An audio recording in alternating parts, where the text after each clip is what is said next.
Não tem como você viver em igreja se não houver humildade no seu coração.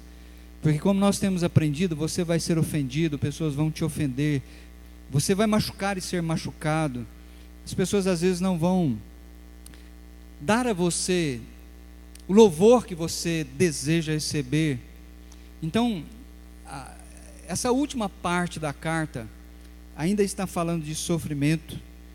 Por isso, eu creio que a palavra humildade é a palavra-chave para nós hoje à noite. Eu vou mostrar daqui a pouco um vídeo que eu quero que você interprete esse vídeo, e eu gostaria de ouvir você falando, que a gente pudesse ter um culto assim, onde muita gente fala hoje à noite. Então não precisa ter vergonha, pode falar sem vergonha mesmo, tá? Mas abra sua Bíblia para 1 Pedro, capítulo 5, vamos olhar esse texto juntos. Vai no primeiro, vamos fazer só uma recapitulação rápida do que nós já vimos, para nos inteirar da carta e depois nos despedir dessa carta nos estudos bíblicos de domingo. 1 Pedro capítulo 1, lembra que ele está falando aos eleitos de Deus, lá no capítulo 1, verso 1, esses eleitos de Deus, ele chama eles de peregrinos, dispersos, possivelmente por causa da perseguição, eles foram esparramados, expulsos de Jerusalém, e estão agora no Ponto, na Galácia, na Capadócia, na província da Ásia, na Bitínia. E Pedro então diz assim no versículo 3, para esse povo que está sofrendo: bendito seja o Deus e Pai de nosso Senhor Jesus Cristo, conforme a sua grande misericórdia, Ele nos regenerou para uma esperança viva, por meio da ressurreição de Jesus Cristo dentre os mortos, para uma herança que jamais poderá perecer, macular-se ou perder o seu valor, herança guardada no céu para vocês, que mediante a fé são protegidos pelo poder de Deus, até chegar à salvação, prestes a ser revelada no último tempo. Então ele está falando que nós vivemos numa tensão muito grande nesse mundo. Eu chamo essa tensão de já, mas ainda não. Vamos falar comigo? Já, mas ainda não. De novo. Já, mas ainda não. Já o quê? Ele está dizendo que você já é salvo. Ele está dizendo que nós temos uma grande salvação. Ele está dizendo que nós temos que nos alegrar. Mas ainda não concretizou na nossa vida toda a salvação que Deus tem planejado para nós. Mas ele diz, enquanto você está aqui vivendo nessa tensão, lá no versículo 6, nisso vocês exultam. Nisso o quê? Nessa grande salvação que nós temos. Se você está perdido aí, capítulo 1, verso 6. Nisso vocês exultam. Aí ele fala, ainda que agora, por um pouco de tempo, devam ser entristecidos por todo tipo de provação. Ele não fala qual é a provação que os cristãos estão passando, é um termo geral, genérico, para que cada um de nós se encaixe nisso, porque cada um de nós tem um tipo de provação. Mas ele está dizendo, se alegre na salvação, embora no momento você tenha que passar por algum tipo de provação. Olha lá no 1, verso 13, ele diz, portanto, por causa dos sofrimentos, por causa da grande salvação, estejam com a mente preparada, prontos para agir, estejam alertas e coloquem toda a esperança na graça que lhes será dada quando Jesus Cristo for revelado. Então, quando Jesus voltar, essa tensão já, mas ainda não, acabará. Aí nós iremos desfrutar de toda a salvação na plenitude dela. Capítulo 2, verso 11 e 12, ele falou assim, amados, insisto em que, como estrangeiros e peregrinos no mundo, vocês se abstenham dos desejos carnais que guerreiam contra a alma. Pedro nos advertiu que a luta, a batalha do cristão é contra a sua própria carne.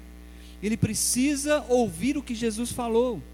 Tome a sua cruz, negue-se a si mesmo e siga.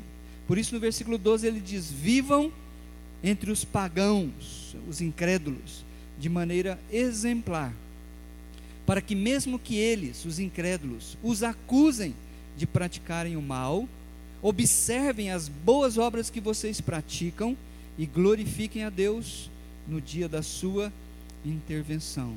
A gente ouviu nesse sermão que o nosso testemunho pode levar os incrédulos à salvação em Cristo Jesus. Capítulo 3, no verso 9, ele diz assim: olha, quando você é insultado, quando você é maltratado, quando pisam no seu calo, olha o conselho, 3:9, não retribuam mal com mal, nem insulto com insulto, ao contrário, abençoe, bendigam, pois para isso vocês foram chamados, para receberem bênção por herança.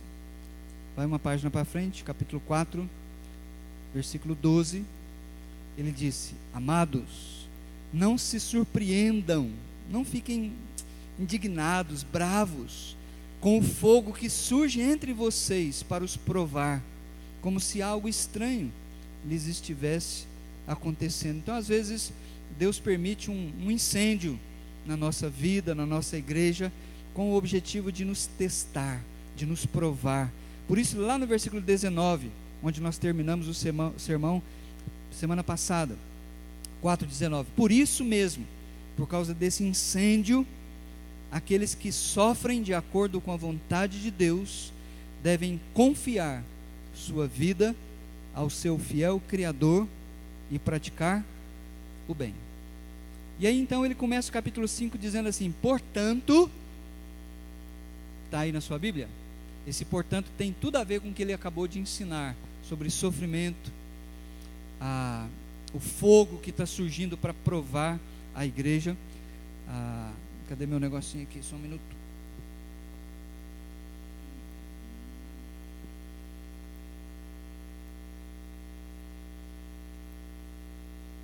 Ok. Eu não sei se você tem acompanhado algumas notícias. Eu já mencionei para vocês domingo, acho que passado, que o Santander, o banco, fez uma arte lá, né? Quadros de homens pelados, pessoas tendo relação sexual com animais, crianças. Dessa vez agora, lá em São Paulo, se não me falha a memória, teve uma exposição de arte, em que homens pelados eram apalpados por crianças. Arte. As crianças precisam experimentar. Quando eu vi isso, deu uma indignação muito grande. E, de fato, a gente vive num mundo onde o diabo está cada vez mais tomando conta. Já é dele, mas cada vez mais ele está tomando conta desse mundo em que nós vivemos. E eu quero que você entenda isso. Existem dois sistemas totalmente antagônicos. Um sistema eu estou chamando de os filhos de Deus. O outro sistema é o mundo. Você é filho de Deus, você não faz parte desse mundo, você não vive de acordo com as orientações desse mundo. O MEC, sabe o que é o MEC, não sabe? Ele está na surdina, porque o Senado já votou não, mas o MEC está tentando de todas as maneiras colocar para que seja aceito um programa para ensinar em todas as escolas, sejam elas municipais, estaduais e até particulares, que criança não nasce com sexo, nem macho, nem fêmea, mas a criança ela vai ter que aprender todo tipo de experiência. Por isso essas artes estão sendo jogadas aí, para ela então no futuro escolher o que ela quer ser. Mas você não pode mais como pai falar que é o Joãozinho, e nem que é a Maria. Tem que deixar a criança crescer. Então no futuro ela vai escolher. Eu tenho lido e tenho ouvido alguns vídeos em que, principalmente na Europa, em que isso já está desencadeado, em que está havendo uma confusão tremenda na cabeça de crianças de 5 anos, e os escritórios ou os consultórios de psicólogos estão superlotados com crianças de 5 anos, porque eles não sabem mais quem eles são. A Bíblia diz assim, 1 João capítulo 3, verso 2, E nesse texto nós podemos perceber esses dois sistemas. Vejam como é grande o amor que o Pai nos concedeu, que fôssemos chamados filhos de Deus, o que de fato somos. Veja, quando nós falamos que somos filhos de Deus, não é como as pessoas aí fora que diz, todo mundo é filho de Deus. Não, João está dizendo, há um fato, há uma verdade. Nós somos filhos de Deus por causa de Jesus. Nós recebemos um poder sobrenatural para sermos feitos filhos de Deus. Por isso, olha o segundo sistema, o mundo não nos conhece, porque não o conheceu, não conheceu Jesus. Amados, agora somos filhos de Deus, e ainda não se manifestou o que havemos de ser. Olha, atenção, ainda não. Somos filhos de Deus, mas ainda não se manifestou o que havemos de ser. Mas sabemos que, quando Ele, Jesus, se manifestar em glória, seremos semelhantes a Ele, porque o veremos como Ele é. No Velho Testamento tem uma passagem que eu acho que ilustra muito bem esses dois sistemas. É a passagem de Golias, o gigante Golias, que tinha todo o poder como um guerreiro, e que estava zombando do povo de Deus, e não havia ninguém do exército de Saul capaz de enfrentá-lo. Para mim, Golias é o típico exemplo do mundo. O mundo tenta engolir a gente, o mundo tenta pressionar conceitos, padrões que nós não acreditamos, e nós olhamos para o mundo, para o sistema, e nos sentimos tão pequenos. Mas Davi, ele simboliza para mim o crente fiel, aquele crente que não vai na sua força. Como ele olhou para aquele gigante, e o gigante riu dele, e ele falou: olha cara, eu vou contra você, não na minha força, mas eu vou contra você em nome do Senhor dos Exércitos. E Davi derrotou Golias. Vamos orar, meus irmãos, pelo nosso Brasil.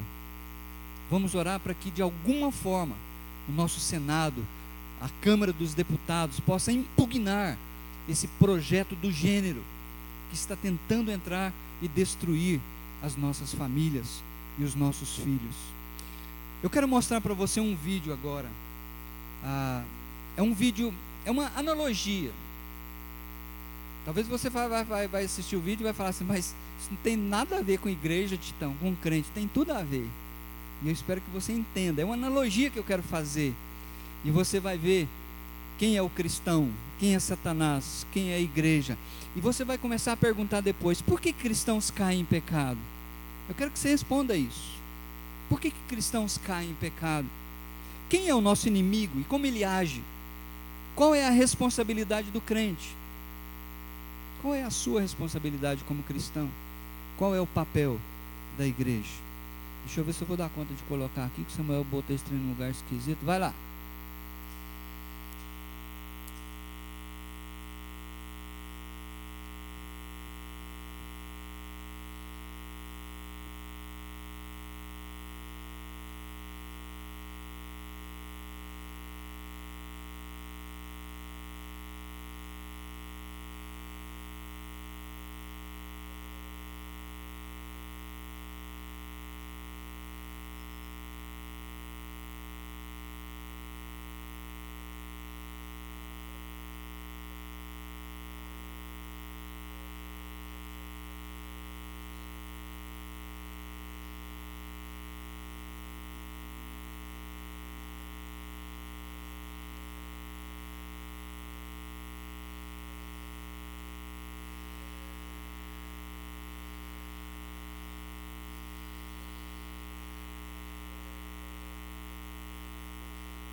No estudo de hoje, o meu desejo é mostrar para você que nós precisamos, como igreja, como povo, demonstrar humildade e amor mútuos uns pelos outros no meio do sofrimento.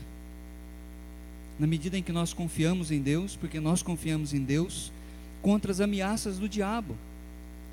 Nesse vídeo, onde é que você viu a vida cristã? Ou como que você viu a vida cristã? Vamos lá, um por um. Hã? Fala mais alto. Não ouvi. Coletivo.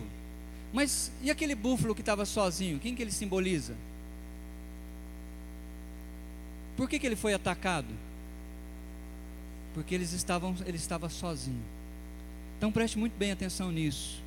Aqueles outros que estavam atrás no vídeo não eram búfalos, eram gnus.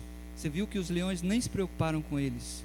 Mas os leões foram atrás de quem estava sozinho, desgarrado. Isso acontece muito na vida do povo de Deus. Líderes que se tornam muito capazes, muito cheios de liderança, eles se afastam da igreja, eles se consideram superiores, eles não aceitam ninguém chamar a atenção deles. É prato cheio nas mãos do diabo. Há muitos cristãos que da mesma maneira olha para a igreja e vê uma igreja cheia de falhas, cheia de defeitos, e não quer mais conviver com a igreja. Eles começam devagarzinho se afastando. É prato cheio nas mãos de Satanás. Qual é o papel da igreja? O que a igreja fez? Vocês viram que a manada de búfalos não foi atacada pelos leões? Porque eles estavam juntos. E uma comunidade que está unida em nome de Jesus com todas as suas falhas, ela é mais forte do que o indivíduo. Nesse texto de Pedro que nós vamos estudar, ele fala do diabo. Ele fala que o diabo anda ao derredor do cristão como um leão. O leão, ele não ataca quem está forte. O leão ataca quem está fraco. O leão não ataca o grupo. O leão, ele observa quem está desgarrado da manada para destruí-lo. E tem muita gente sendo destruída entre o povo de Deus por causa disso. O leão tem tido muitas vantagens. Por isso nós precisamos aprender a demonstrar amor e humildade nesse grupo chamado igreja. Entender que somos falhos, que temos as nossas deficiências e temos que olhar para o outro com misericórdia. Por isso olha comigo no capítulo 5, verso 1 de 1 Pedro, quando ele diz assim, olha, portanto, ele está retomando aquilo que ele acabou de ensinar para nós ao longo dos 4 últimos capítulos. Ele está falando de sofrimento, ele está falando de lutas, de provações, ele está falando de tudo aquilo que o cristão sofre nesse mundo. Então, daqui para frente, Pedro vai fazer 3 exortações para 3 grupos da igreja. E essas exortações são muito importantes para que a gente possa junto, como comunidade, aprender a enfrentar o leão, porque Satanás está ameaçando destruir a igreja, ele está ameaçando destruir a família, e nós precisamos tomar frente nisso. Em primeiro lugar, o apóstolo Pedro, ele vai falar para os presbíteros. Olha comigo, portanto, apelo para os presbíteros. A palavra presbítero, como eu já ensinei para vocês, é uma palavra que significa ancião, são as pessoas mais velhas da comunidade. Possivelmente a igreja primitiva, ela pegou esse conceito do judaísmo. Entre os judeus, a liderança judaica era formada pelos presbíteros, pelos anciãos, pelos mais velhos, que tinham uma experiência de vida com Deus. Então a igreja tomou esse nome emprestado, presbíteros, anciãos. Então ele diz, eu apelo, eu rogo para os presbíteros que há entre vocês, e o faço na qualidade de presbítero, como eles, e testemunha dos sofrimentos de Cristo, como alguém que participará da glória a ser revelada. Olha só, já, mas ainda não. Pedro está dizendo, eu participo dos sofrimentos de Cristo, mas também participarei da glória a ser revelada. Agora, algo interessante, Pedro, ele se coloca aqui como um presbítero. Ele não fala que ele é o primeiro papa. Interessante, né? Ele não diz assim, olha, eu estou falando aqui na autoridade papal para vocês. Não, ele está se colocando numa posição humilde. Ele está dizendo, olha, eu sou um presbítero como vocês. Mas aprenda uma coisa, todo apóstolo era um presbítero, mas nem todo presbítero é um apóstolo. Então, todas essas tentativas nos nossos dias, de homens, pastores se levantarem, achando que são apóstolos, furado isso. Apóstolos foi aquele grupo de 12 homens, um falhou, pisou na bola, Judas, eles escolheram outro para fazer parte do colegiado, porque aqueles homens foram escolhidos por Deus, para serem testemunhas dos sofrimentos do Messias e da sua ressurreição. O que Pedro está pedindo, ou está exortando esses presbíteros? De maneira bem rápida, olha comigo, são 5 orientações, para que os presbíteros, os anciãos da igreja, os homens maduros da igreja, possam exercer o seu ministério. Primeiro, versículo 2, ele diz, qual é a função de um presbítero? Número 2, versículo, pastorei o rebanho de Deus, que está aos seus cuidados. Então essa é a primeira instrução, orientação de Pedro para os presbíteros. Sabe qual é a sua função? Pastorear o povo de Deus, o rebanho de Deus. Ele usa uma figura de linguagem aqui, rebanho de Deus. Volta comigo no capítulo 1, verso 1. Veja que ele chama esse rebanho, lá do capítulo 5, rebanho de Deus, ele chama de, primeiro capítulo, verso 1, Pedro, apóstolo de Jesus Cristo, aos eleitos de Deus. O rebanho de Deus são aquelas pessoas que congregam num determinado lugar, que são os eleitos de Deus, que compõem o rebanho de Deus, no qual Deus coloca líderes, anciãos, presbíteros maduros na fé e no conhecimento, para cuidar desse povo. Olha comigo, no capítulo 2, verso 10, uma outra figura. O rebanho de Deus, que são os eleitos de Deus, lá no 2,10 diz assim, antes, vocês nem sequer eram povo, mas agora são povo de Deus. Não haviam recebido misericórdia, mas agora a receberam.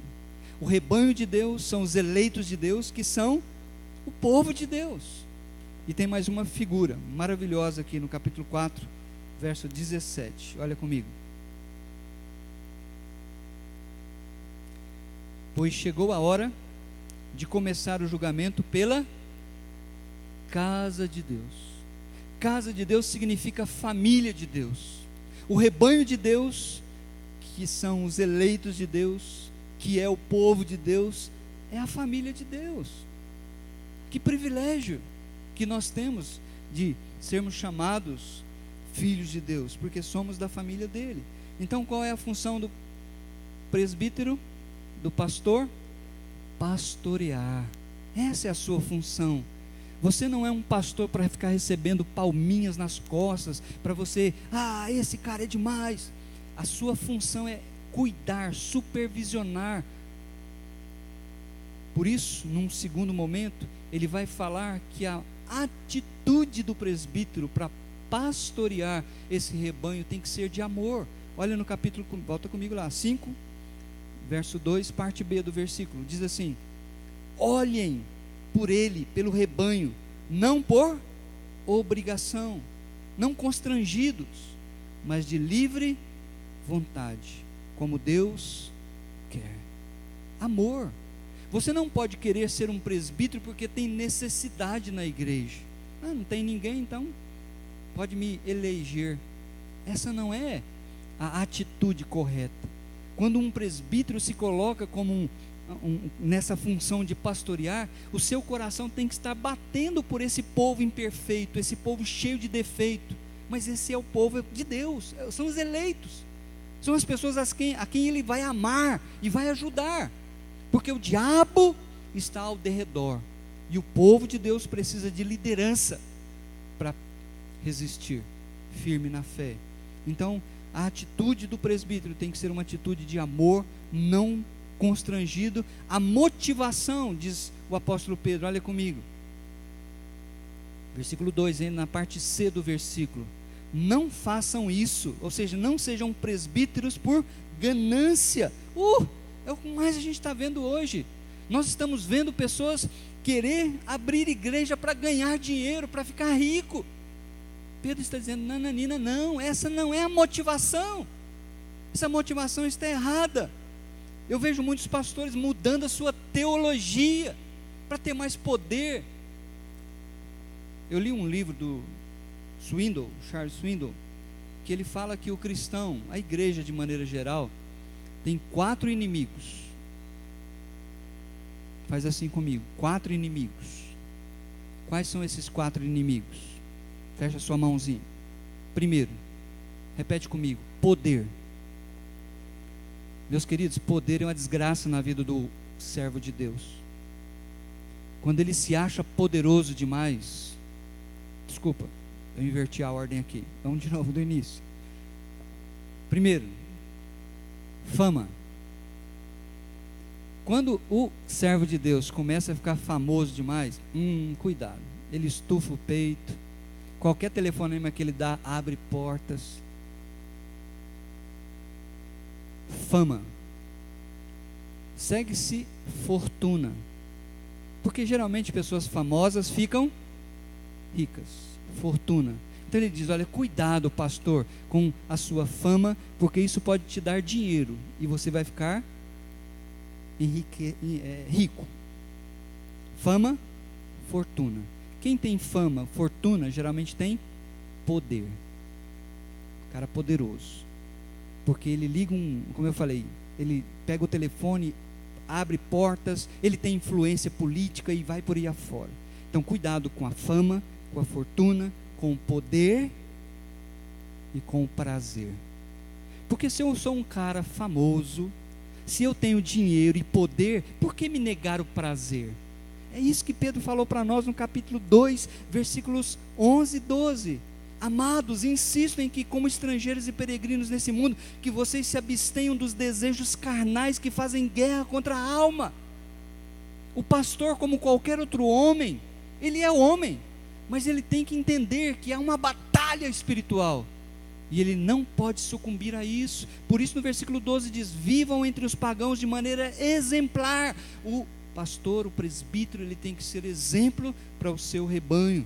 Por isso a sua motivação, não façam isso por ganância, para tornar-se rico, mas com o desejo de servir. Você está pronto para servir o povo de Deus? Para pegar a toalha e lavar os pés? A motivação tem que ser de abnegação, de altruísmo.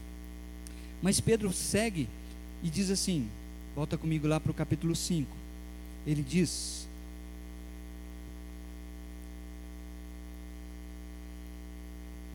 lá no versículo 3, não hajam como dominadores dos que lhes foram confiados. Você sabia que há pastor que as pessoas, para ter relação sexual no casamento, tem que pedir a bênção para ele? Sabia disso? Ele fica lá na porta, membros vão consultá-lo, se pode vender, se pode comprar, se pode ir, se não pode ir. Se o pastor fala: não, você não pode, Ademar, fazer viagem essa semana, Ademar não vai. É uma forma de domínio do povo, porque ele é o pastor. Pedro está dizendo: olha, não hajam como dominadores dos que lhes foram confiados. Eu tenho por mim que o rebanho que Deus colocou sob minha e sob nossa liderança, não só eu como pastor, mas os presbíteros, os pastores dessa igreja, eles foram confiados para nós como os filhos. Eu continuamente falo isso para vocês: o meu filho, a minha filha não são meus, eles foram confiados para mim por um certo período. Eu vou prestar contas.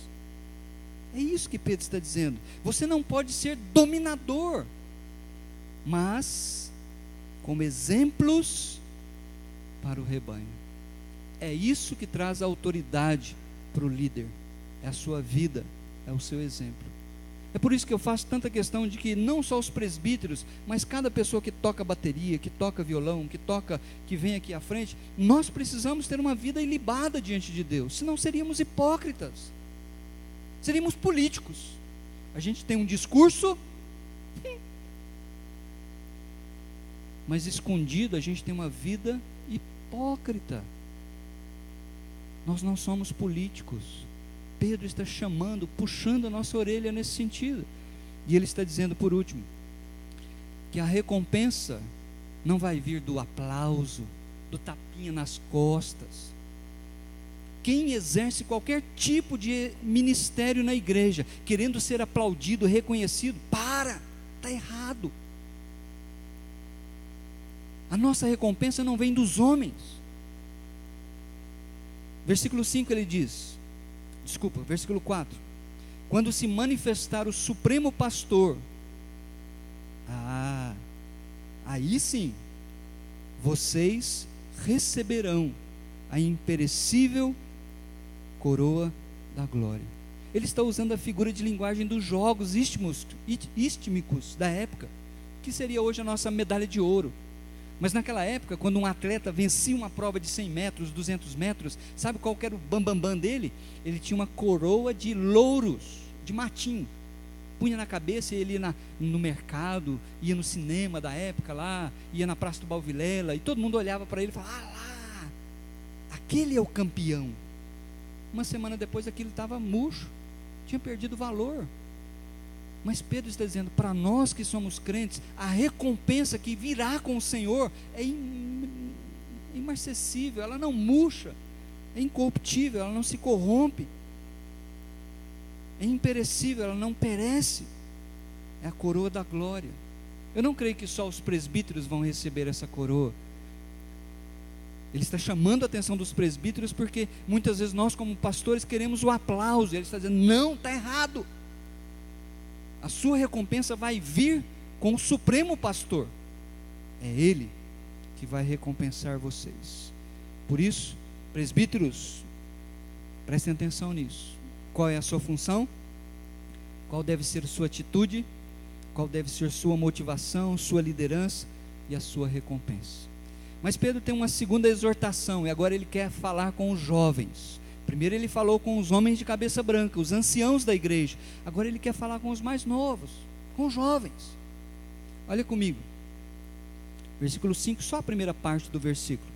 Da mesma forma que ele exortou, que ele instruiu os anciãos, ele continua na mesma pegada. Jovens, os mais novos da igreja. Não estou falando de adolescentes, eu estou falando de homens casados. Eu estou falando às vezes até de líderes de ministérios na igreja, mas que são mais jovens. Da mesma forma, jovens, sujeitem-se aos mais velhos. A palavra aqui é presbíteros, anciãos. Eu fiquei pensando que submissão é um desafio de Deus para a sua vida. E isso começa lá em casa, desde pequenininho. Se você tem problema de obediência aos seus pais, isso vai ser sério para você mais para frente, porque você vai ter dificuldade de lidar com seu patrão. Depois você vai casar e você vai ter dificuldade com sua esposa, com seu marido. Então Deus, Ele é perfeito, Ele coloca oficinas na nossa vida, desde pequenininho, para ir trabalhando no nosso coração. Se a gente aprende a ser submissa ao papai e à mamãe, vai ser mais fácil de ser submissa para a professora, vai ser mais fácil de ser submisso para o patrão. Teve um camarada que trabalhou lá na farmácia do Gilberto um dia. Gilberto mandou ele fazer umas coisas, no outro dia ele pediu conta. Não, ninguém manda em mim não.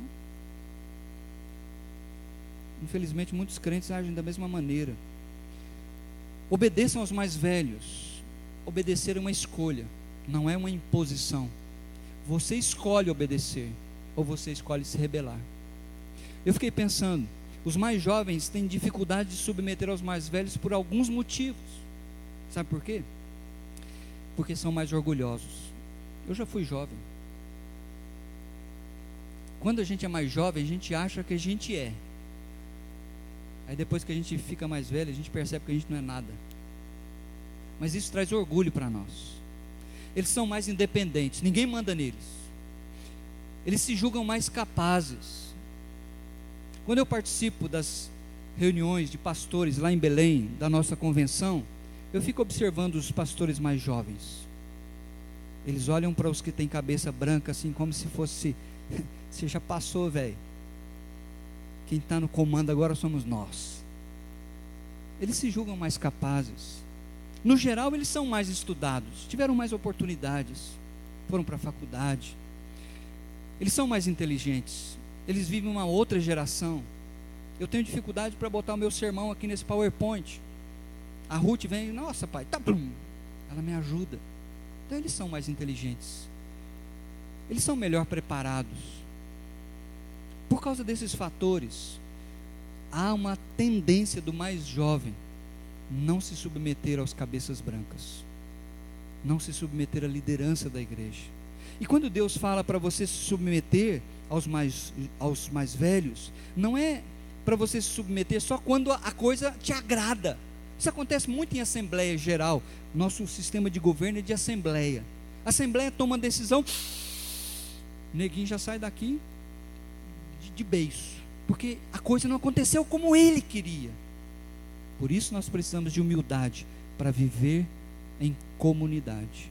Sem humildade a gente não vive nem no casamento, quanto mais uma comunidade de pessoas. Deus mede a sua maturidade e imaturidade pela capacidade de você se submeter ou não àqueles que estão na liderança. Você quer ser um crente maduro? Você quer que Deus olhe para você e abençoe você? Jovem, aprenda a se submeter aos seus pais. Ah, mas ele só fala aquilo que eu não quero. Deus está trabalhando, Deus está botando você no pilão e está socando você, porque Ele quer usar você em coisas maiores. Então, jovens, aprenda a ser submisso. Terceiro, agora ele vai falar para toda a comunidade. Lá no capítulo 5, capítulo 5, verso 5, parte B do versículo, ele diz: sejam todos humildes, uns para com os outros. Por quê? Deus se opõe, Deus resiste aos orgulhosos, aos soberbos, mas concede sua graça aos humildes. Então preste atenção, meu querido. Em primeiro lugar, sejam todos mutuamente humildes.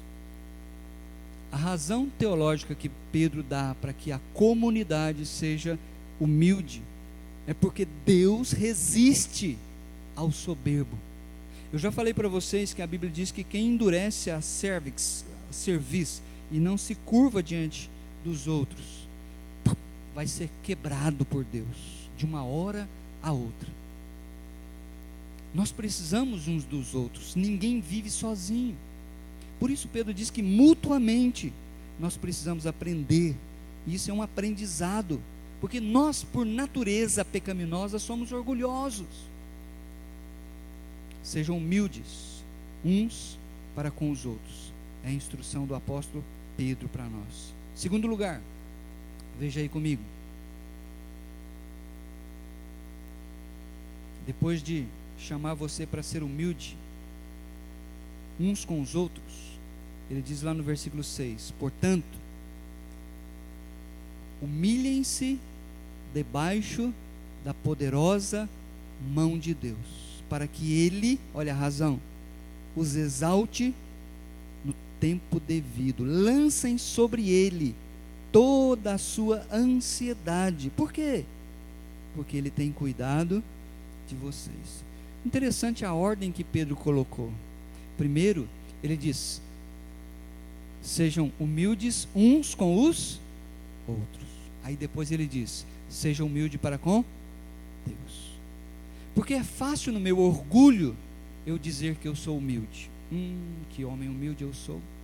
Gente, olha, eu oro todo dia agradecendo a Deus pela minha humildade, mas como eu sou humilde.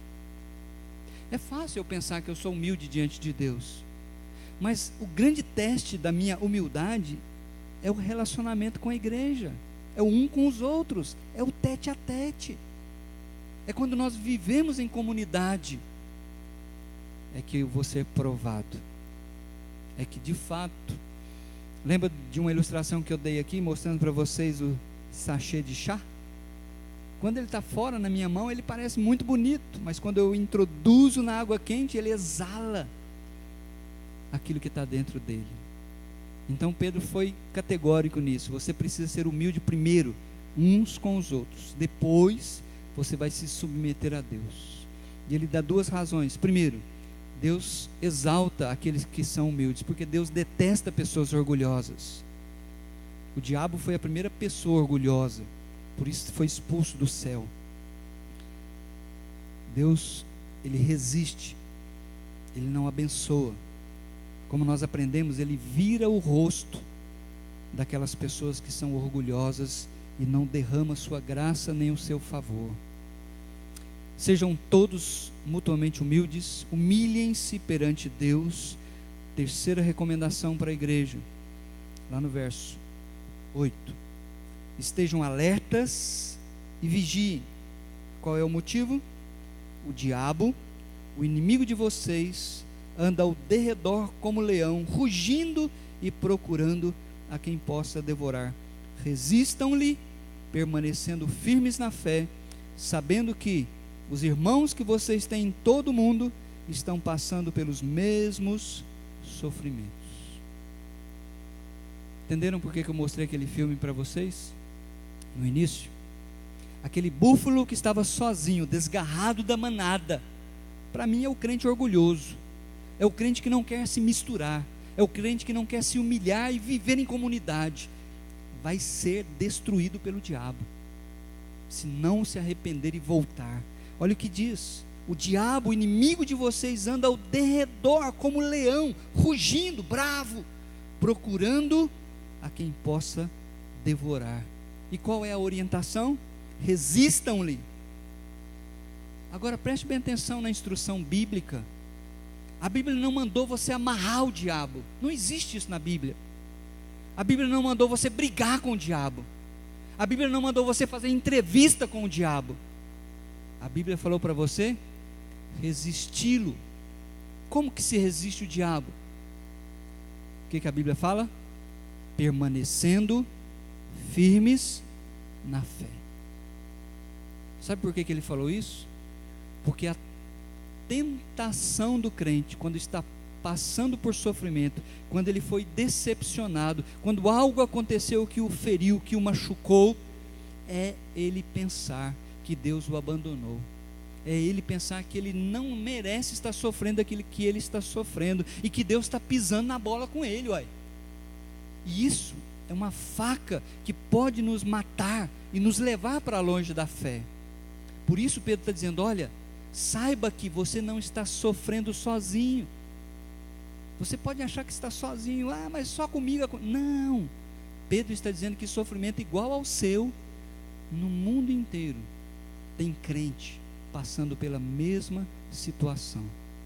Por isso ele fala para a gente resistir ao diabo. Por isso ele fala para a gente permanecer firme na fé. Porque você precisa saber disso.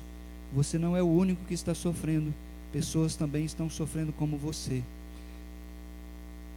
Resistam ao diabo, permanecendo firmes na fé, sabendo que irmãos estão passando pela mesma coisa que você está passando. Agora olha comigo no versículo 10, que promessa maravilhosa de Deus para nós, que sofremos, que somos às vezes nesse mundo dilacerados por causa de coisas que acontecem. O Deus de toda a graça, que os chamou para a sua glória eterna em Cristo Jesus, depois de terem sofrido durante um pouco de tempo, os restaurará, os confirmará, lhes dará forças e os porá sobre firmes alicerces. Olha que barato. Nosso Deus não é um Deus de 50%. O nosso Deus é um Deus positivo, 100%. Ele é um Deus de toda graça. Ele tem capacidade de derramar sobre a sua vida toda a capacidade, toda a capacitação dele, todo o favor dele, para você resistir ao sofrimento que você está passando. É isso que Pedro está dizendo. E ele está dizendo: olha, esse Deus, ele chamou você, você não caiu de paraquedas. Você não veio aqui porque você quis vir. Você veio porque Deus o chamou, porque Ele tem um plano para a sua vida, porque Ele ama você. E Pedro está dizendo: olha, esse Deus gracioso, amoroso, Ele é um Deus todo-poderoso. Já, mas ainda não. Não desespere. Você está passando por sofrimento. Isso não está alheio ao conhecimento de Deus. Ele sabe disso. E às vezes Ele vai usar até o sofrimento para trabalhar na sua vida e purificar você, para você se tornar semelhante ao Filho dele, ao Senhor Jesus. Mas a promessa dele é que depois desse sofrimento, Ele vai restaurar você. Acredite nisso. Ao anoitecer pode vir o choro, mas a alegria vem pela manhã. Esse Deus vai restaurar, vai confirmar você, vai dar forças para você e vai colocar você sobre a rocha, sobre um alicerce firme, para você chegar até o final. Aí vem uma doxologia, uma declaração de louvor que surge do coração do apóstolo Pedro e deve surgir do nosso coração também. Ele diz no versículo 11: a Ele, a esse Deus gracioso, amoroso e todo-poderoso, seja o poder para todo o sempre. E a igreja diz: amém. Então, ele conclui esta carta. Versículo 12, ele diz: olha, irmãos, com a ajuda de Silvano, a quem considero meu irmão fiel, eu lhes escrevi resumidamente, encorajando-os e testemunhando que esta é a verdadeira graça de Deus. Mantenham-se firmes na graça de Deus. Meus queridos, a graça de Deus não é um salvo-conduto para a gente nunca sofrer. Quem fala que crente não sofre, que crente só tem bênçãos na vida dele, é um mentiroso. Pedro ensinou isso para nós na carta toda. Ele falou de sofrimento, de lutas, de provações, de insultos, de machucados. E ele está dizendo: olha, o que eu estou ensinando para vocês é a verdadeira graça de Deus. Permaneçam firmes nessa graça. E aí então ele termina dizendo: aquela que está em Babilônia. Babilônia aqui é uma figura de linguagem para Roma. Roma, na época do apóstolo Pedro, era uma verdadeira Babilônia, uma cidade devassa, imoral, corrupta. É a Brasília do nosso tempo. Aquela que está em Babilônia, também eleita, envia-lhe saudações. E também Marcos, meu filho. Saúdem uns aos outros com um beijo santo de amor, ósculo santo. O que Pedro está dizendo aqui é que os cristãos, eles deveriam se saudar uns aos outros com ósculo. Isso não é da nossa cultura, a gente não beija uns aos outros, isso é da cultura dele. Mas ele está dizendo algo muito interessante, que quem beijava um ao outro, era uma intimidade tão grande, era um amor tão profundo, e Judas foi trair Jesus justamente com um beijo. Trazendo para os nossos dias, eu diria assim: olha, saúdem uns aos outros com um abraço apertado. É assim que nós saudamos uns aos outros, é dando a mão, é puxando, dando um abraço, dizendo boa semana, que Deus abençoe, vai com você, se precisar pode ligar para mim. Isso é o que o corpo de Cristo faz. E por último, que deseja a toda a igreja paz. Vivemos numa época que não está fácil viver uma paz verdadeira, não é? Mas ele diz: paz a todos vocês que estão em Cristo Jesus. Eu quero essa paz para mim. Eu não só quero saber que eu tenho uma paz que é justificação, mas eu quero ter uma paz para o meu viver diário, porque eu sei que eu estou em Cristo e eu tenho acreditado que Ele tem a minha vida nas mãos dEle. Para terminar, eu quero dizer para vocês que sofrimento existe na vida dos cristãos. É algo comum, ordinário. Sofrimento não é extraordinário, é o que você tem que esperar. Você vive aqui nesse mundo. Por isso, precisamos demonstrar amor e humildade uns com os outros. Vivemos em comunidade. Por isso a gente também passa por sofrimento. na medida em que nós confiamos em Deus contra as ameaças do diabo. Você vai escolher quem você quer ser, como você quer viver, como aquele búfalo sozinho, desgarrado, que vai ser um alvo fácil para Satanás destruir, ou viver no meio da manada, da igreja, que pode dar proteção, que pode dar comunhão e estender a mão quando você precise. Por último, vamos repetir isso comigo. Todo cristão vive numa tensão. Já? De novo? Você entende o que eu quero dizer com isso? Já, mas ainda não. Já somos filhos, herdeiros de Deus. Amém por isso? Somos, Pedro falou isso. Vocês são herdeiros, vocês são protegidos pelo poder de Deus. Mas ainda não se manifestou o que a gente vai ser. Lá está o meu tesouro, lá onde não há choro. Aqui não. E eu vivo nesta tensão. Aqui não é o meu lar. Eu vivo na expectativa da volta do meu Senhor Jesus, o qual transformará o meu corpo. Aí sim acabará essa tensão.